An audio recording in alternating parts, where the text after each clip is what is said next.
Desperate to end his life, the universe seems unfair when it gives this man a gift he never asked for, and one that adds to the miseries in his life. Hello, quick recaps here. Today we explore a 2010 film called Hello Ghost. This film has spoilers and warnings of self-harm. Watch out and take care. Songman is a young man living in a motel desperate to end his life. He grew up in an orphanage and believes his family abandoned him there. He led such a lonely life that he believes he's better off dead. Songman has some pills that he's planning on overdosing on. He takes the pills, but the phone rings. Turning around, he realized that he had grabbed a jug with no water, so he's forced to spit the bitter pills and answer the phone. It is the motel owner reminding him that his rent is due. Songman ignores him as he is planning on dying, so no matter. He chugs the pills and sends them home with the bathroom water. Soon the effects of the pills are evident and he collapses on the floor. Fortunately, or unfortunately in this case, he's found by the motel clerk who quickly administers first aid, reviving him. Songman is not ready to give up, so he jumps off a bridge, not aware of the police boat a few meters away. He is quickly rescued, and en route to the hospital, he sees a white light coming from the bulb above him in the hospital corridors. When Songman comes to, he sees a man smoking next to him. To his astonishment, a nurse asks him to stop smoking and removes the cigarette from his hand. Songman tries to tell everyone about the man, but no one believes him. He is taken to see a psychiatrist who believes the poor man is having hallucinations as he had been dead for a few seconds. Songman tries to explain to the doctor about the smoking man next to him, but the doctor calls the nurses to take him back to his room. Before he leaves, Songman hears someone crying from the doctor's closet. He opens the door and sees a woman who was crying repeatedly and apologizing. Later that night, Songman goes to the washroom, but sees a grandpa who is crouching on the receptionist's desk. The pervy man blows at some papers, causing the nurse to bend and collect them, showing off her assets. The three people, Grandpa, Crying Lady, and Smoking Man, encircle Songman. He rushes back into his room but sees the three floating above the ceiling with inflated heads. Realization dawns on him. The people are ghosts. They tell him that they're going to use his body. The next morning, a young boy joins the three, and Songman is stuck with four ghosts. They accompany him home, and Songman finds talking to them is a bit strange because other people assume he's talking to himself. In his apartment, Songman is sad to realize that this is the first time he has guests, ever, and they are not even human. For a guy desperate to end his life, Songman is relatively clean, neat, and takes care of his health. The ghosts have other ideas as they want him to indulge in some worldly habits. The grandpa makes Songman drink, the kid gives him a lot of junk food, the smoking man teaches him how to smoke, and the crying lady makes him reveal his emotions at a resident meeting and cry. Songman asks the ghosts why they're following him, but they don't answer, so he seeks help from a publicly advertised shaman. The man reveals that it's common for people who have died and come back to life to see ghosts. The shaman explains that the ghosts are using his body to experience their unfulfilled desires, and unfortunately for him, he cannot die until the ghosts have moved on. The lifestyle the ghosts are subjecting Songman to takes a toll on him mentally and physically. He always has a running stomach or pukes each time. Desperate, he returns to the shaman for a solution. The man tells him that he must help the ghosts move on since trying to get rid of the ghosts is unsuccessful. He agrees to help the ghosts in exchange for leaving him alone so he can finally put a permanent end to his misery. His first volunteer is Grandpa.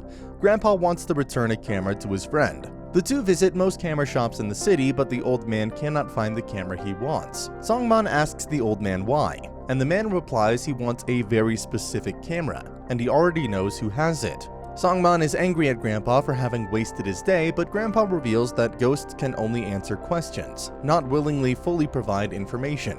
The two visit Chu-chun, who has the camera. Attempts to get the camera from Chu-chun are unsuccessful, so the two decide to bribe him. In the middle of the night, they approach Chu-chun with a gift, not knowing that he's a cop, and they unintentionally disrupt his stakeout. The two are arrested, but Chu-chun gives them the camera after Grandpa threatens to reveal Chu-chun's secrets. He has possessed Songman. This is a very normal occurrence.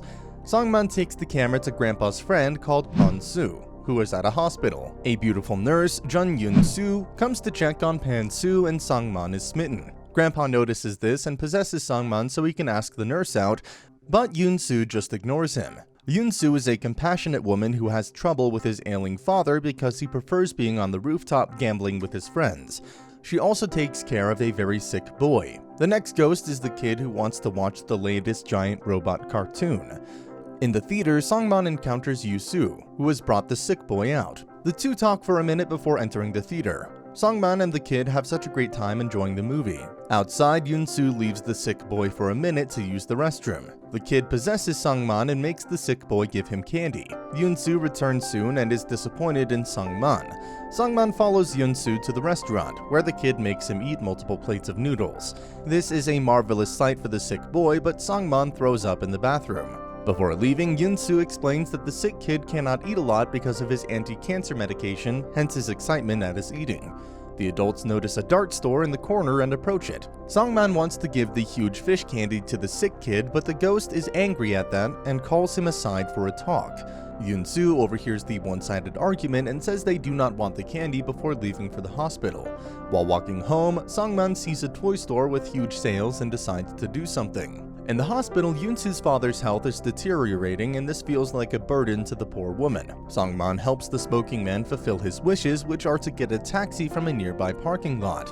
However, they find the owner is drunk and sleeping in one of the cars. The owner thinks his wife is having an affair and he laments about that while chasing Sangman. Tired of running, Sangman stops and the drunken man breaks his car seconds away from hitting him. Sangman tells the man that he would help him reconcile with his wife and in exchange, he would get the smoking man what he wants. Sangman has to prove that the smoking man is a ghost and he does this by making the smoking man freeze the man's windscreen. The next day, Sangman follows the man's wife to the hospital where she meets up with Yun-soo. Yun-soo tells her that she has 5 months to live. Saddened by this, Sangman goes to the staircase to smoke, and the smoking man says the woman is pregnant, but her baby will live. Yun-soo finds him and reveals that the woman contracted lung cancer from her husband's smoking habit, so she asks him to stop the habit. She also says that the woman's pregnancy is what is making her refuse treatment. Before leaving, she gives him her business card. Sangman helps the woman reconcile with her husband, and the husband gives them the taxi. The smoking man possesses Sangman, who doesn't know how to drive, and takes them to a beach, revealing it's Sangman's first time there. Sangman cannot swim, so the smoking man teaches him how to swim. The two end up having a great time together, and the other ghosts join them too. On their way back, Sangman smokes, but the smoking man advises him against the habit before throwing the cigarette out the window. Sangman asks him if he died of lung cancer, but the smoking man says he died in a car accident. The taxi is flagged down for littering, and since Sangman doesn't have a license, he is arrested.